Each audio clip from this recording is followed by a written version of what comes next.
जय हिंद, जय भारत, वंदे मातरम। मैं रविंद्र भोजी। साथियों, वैसे तो मैंने वहाँ दिल्ली सुप्रीम कोर्ट के सामने एक लाइव में बता दिया था कि आगे जो मेरे चैनल बैन के केस में और हवलदार राजीव के आरटीओ केस में क्या क्या हुआ है। लेकिन अभी जो हमारे पास ऑर्डर की कॉपी आई है उसके अनुसार मैं इन दोनों केस के लिए आपको अपडेट दे देता हूं। सबसे पहले हवलदार राजीव के केस की मैं बता देता हूं। आप सभी को पता है एनसीसी बटालियन से हवलदार राजीव को आरटीओ किया गया था। 23 महीने टर्नओवर के बाद उनकी पत्नी बीमार है, उनके बच्चों का अप्रैल और मई में पेपर है। इसके बावजूद सीओ साहब ने कह दिया जाओ। राजीव ने बहुत कोशिश किया, हाथ पैर भी जोड़े, लेकिन नहीं माने। और आप सबको मैंने बता दिया था कि अब हम इस केस को दिल्ली हाई कोर्ट लेके गए। 1 अप्रैल को सुनवाई हुई और सुनवाई के बाद में आज 2 अप्रैल को सीओ साहब के लिए शोकेस नोटिस जारी कर दिया गया है।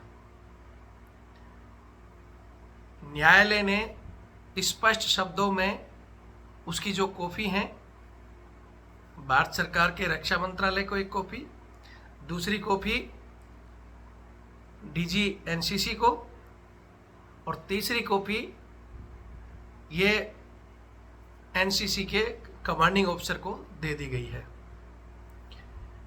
ये कॉपियां डाक के द्वारा, ईमेल के द्वारा, स्पीड पोस्ट के द्वारा सभी द्वारा भेजी गई हैं और खासकर सीओ साहब को दस्ती यानी इंडिविजुअल राजीव को बुलाकर कि भाई आप ये दस्ती यानी बाई हैंड सीओ साहब को दे दो।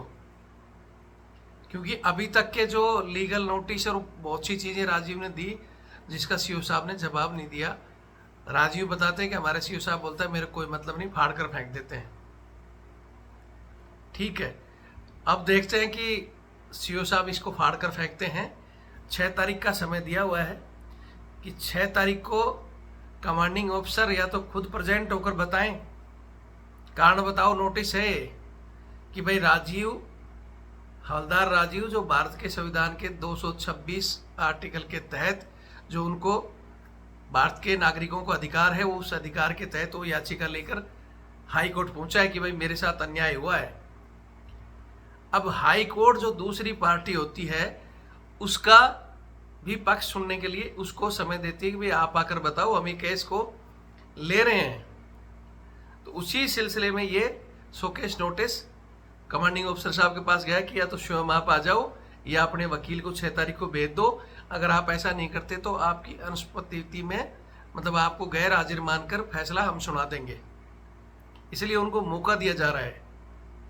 अब अगर वो इसको भी फाड़ कर फेंकते हैं तो इसकी एक कॉपी मजिस्ट्रेट साहब के पास भी जाती है।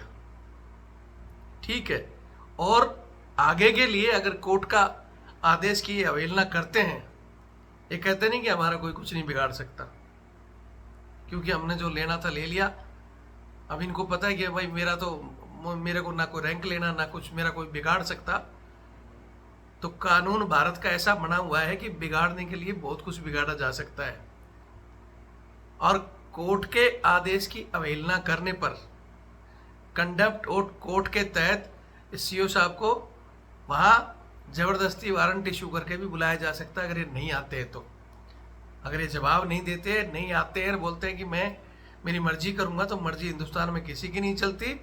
उठाकर कोर्ट बुलाएगा और फिर कोर्ट चाहे तो इनको इनकी जगह कहीं भी भेज सकता है अगर ये मनमर्जी करेंगे तो। कि भाई मनमर्जी, क्योंकि हमने पहले भी कहा था कि मनमर्जी किसी की भी नहीं चलती हिंदुस्तान में। हिंदुस्तान में अगर मनमर्जी चले तो फिर तो न्यायाधीश महोदय के पास तो बहुत पावर है। वो तो शाम तक बोल देंगे इतने लोगों को फांसी चढ़ा दो, इतने लोगों को ये कर दो। ऐसे नहीं होता है। कानून बना हुआ है, संविधान लिखा हुआ है और उसी संविधान में आम आदमी को कोर्ट में जाने की छूट दी गई है। वो अपनी बात रख सकता है और अगर जो कोई अधिकारों का गलत ताकत अपनी गलत दिखाता है तो उसके खिलाफ फिर कोर्ट कोई भी एक्शन ले सकता है। जिनको ये लगता है कि हमारा कुछ नहीं बिगड़ेगा तो उनका कोर्ट सब कुछ बिगाड़ सकता है, ये ध्यान रखें। छोटा सा इशू था, कोई बड़ा इशू नहीं था। हवलदार राजीव का 23 महीने हो चुका था ऑलरेडी। इसी फरवरी में उनका ये पूरा होना था, यानी मार्च में उनको जाना था। और जाने से पहले ही 3 महीने पहले ही इन्होंने एक्सटेंशन 6 महीने का ले लिया था कि साहब मेरी वाइफ की तबीयत खराब है और बच्चे की परीक्षा है। तो यही अधिकारी महोदय उनको एक्सटेंशन दे चुके थे, इनकी बटालियन के सीओ साहब भी, कि ठीक है भाई हमारे को कोई दिक्कत नहीं, आप एक्सटेंशन 6 महीने लगाकर, यानी 28 जुलाई तक इनका एक्सटेंशन था, इनको अगस्त में जाना था।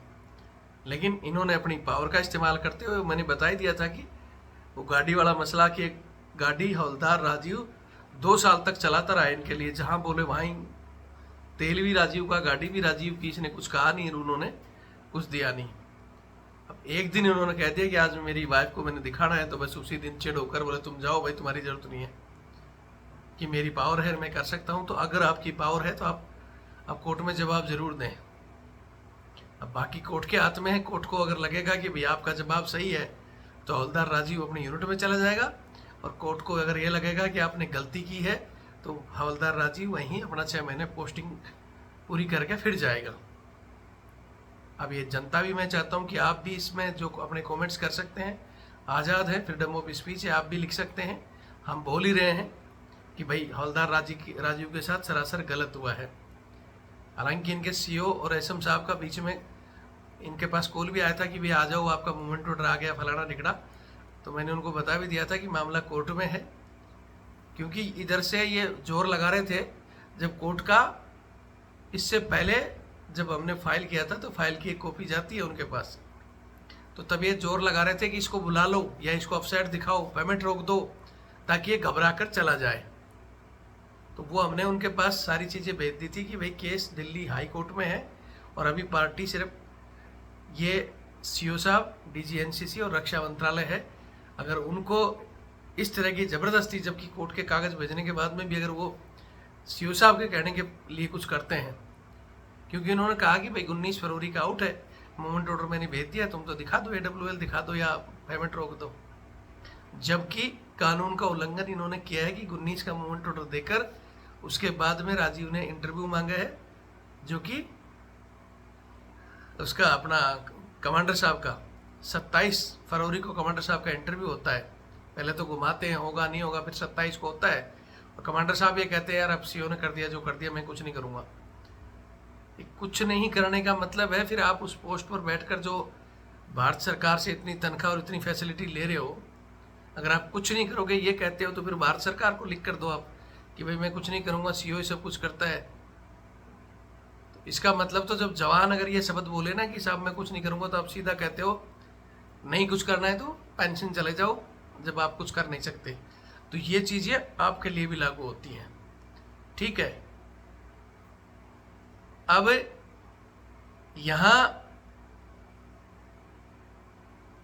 इंटरव्यू हो गया, उसके बाद में राजीव ने ऊपर डीजी एनसीसी साहब को भी अपील भेजी गई है, कोर्ट के द्वारा भी इनको लीगल नोटिस दिलाया, लेकिन वो वहीं नॉर्मल कोर्ट से जो अपना तहसील में बैठे रहते किसी वकील ने दे दिया, तो उनको पता है कि हाँ कुछ नहीं बिगड़ेगा हमारा, इनका कोई बिगाड़ सकता है तो वो कम से कम हाई कोर्ट लेवल होता है जो इनको सही डायरेक्शन दे सकता है, और डायरेक्शन के साथ साथ इनको पनिश भी कर सकता है।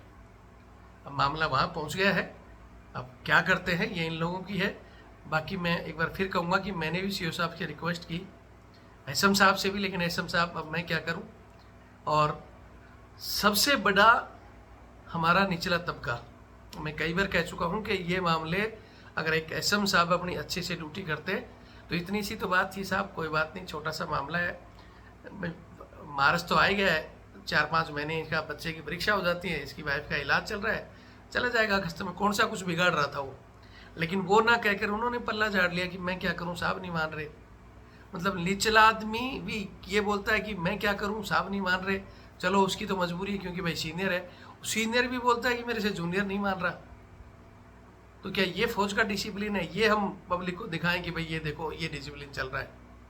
तो सारा जोर उस जवान के ऊपर ही, जवान देश सेवा में अपना सब कुछ 20-21 साल दे चुका है, तो क्या उसके पास इतना भी वो नहीं कि वो अपने बच्चों का इलाज कर सके, वो वाइफ का इलाज कर सके और उसका बच्चों की एग्ज़ाम करवा सके?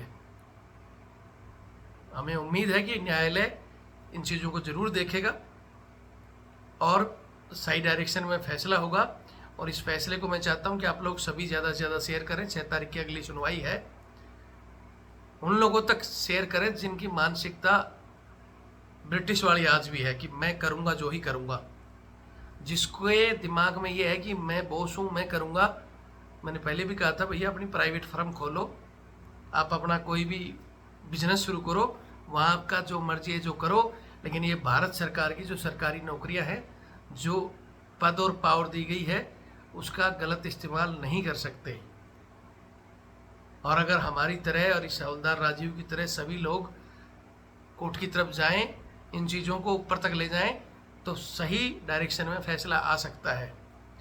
लेकिन इनको पता है कि एक आदमी जिसको ऐसे भेजा जाएगा, जिसकी पेमेंट रोक देंगे, आर्थिक रूप से कमज़ोर हो जाएगा, घर भेजने की धमकी देंगे, डर डर कर भाग जाएगा वो, और कोर्ट में जाएगा तो वहाँ वकील पैसे मांगेंगे। तो इस हमारी मतलब मिडिल क्लास के हम लोग हैं, हम सामान्य लोग हैं, हमारी कमजोरी, एक बोलते हैं ना कि आम आदमी की मजबूरी पैसा होती है, उसका फ़ायदा ये लोग उठाते हैं कि भाई इनके पास पैसे है नहीं, ये कोर्ट में जाएगा नहीं, इधर निचले इधर उधर चक्कर काट के 2-4 हज़ार देकर छोटे वकीलों को, उससे इनको फ़र्क पड़ता नहीं है।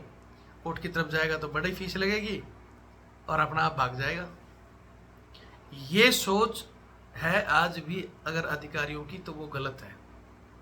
मेरा तो ये मानना है। मैं चाहता हूँ कि आप लोग भी अपने अपने विचार रखें, कमेंट्स करें और जो भी अपडेट है उसको ज़रूर दें। बाकी ये चैनल आपका है, चैनल से जुड़ें। वो चैनल मैंने बता दिया कि उसकी भी तारीख आने वाली है, जल्दी ही आपको खुशखबरी मिलेगी। भगवान ने चाहा, अगर सही जजमेंट हुआ तो ये महीने की 30 तारीख का जो लास्ट उसकी सुनवाई है, वो चैनल भी खुल जाएगा।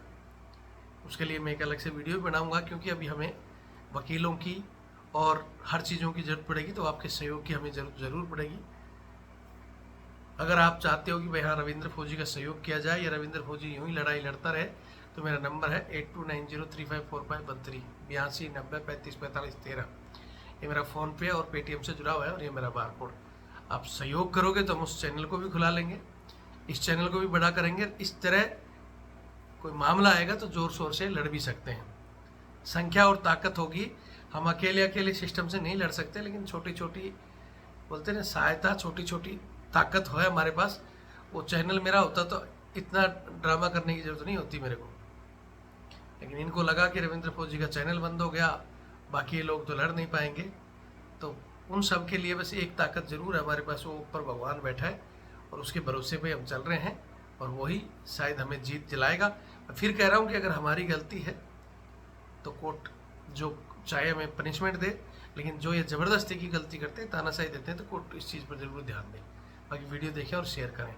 जय हिंद, जय भारत, वंदे मातरम।